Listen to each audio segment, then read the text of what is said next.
The only change to be seen in the night nursery is that between 9 and 6 the kennel is no longer there. When the children flew away, Mr. Darling felt in his bones that all the blame was his for having chained Nana up, and that from first to last she had been wiser than he. Of course, as we have seen, he was quite a simple man. Indeed, he might have passed for a boy again if he had been able to take his baldness off.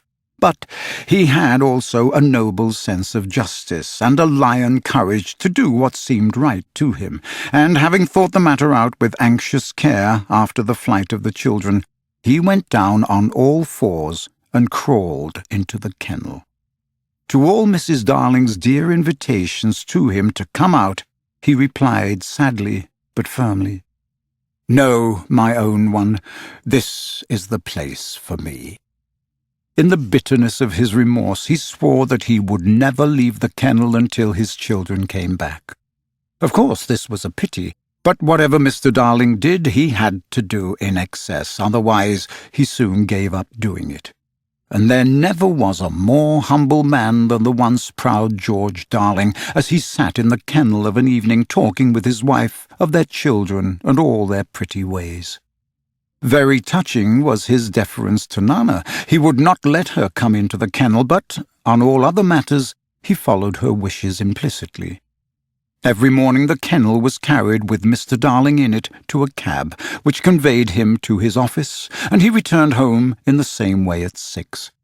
Something of the strength of character of the man will be seen if we remember how sensitive he was to the opinion of neighbours. This man, whose every movement now attracted surprised attention. Inwardly he must have suffered torture, but he preserved a calm exterior, even when the young criticised his little home, and he always lifted his hat courteously to any lady who looked inside. It may have been quixotic, but it was magnificent. Soon the inward meaning of it leaked out, and the great heart of the public was touched. Crowds followed the cab, cheering it lustily. Charming girls scaled it to get his autograph. Interviews appeared in the better class of papers, and society invited him to dinner and added, "Do come in the kennel." On that eventful Thursday week, Mrs. Darling was in the night nursery awaiting George's return home, a very sad-eyed woman.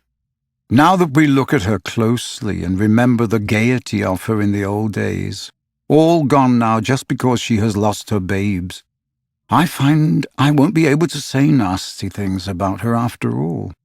If she was too fond of her rubbishy children, she couldn't help it. Look at her in her chair where she has fallen asleep. The corner of her mouth, where one looks first, is almost withered up. Her hand moves restlessly on her breast as if she had a pain there. Some like Peter best, and some like Wendy best. But I like her best. Suppose, to make her happy, we whisper to her in her sleep that the brats are coming back. They are really within 2 miles of the window now, and flying strong. But all we need whisper is that they are on the way. Let's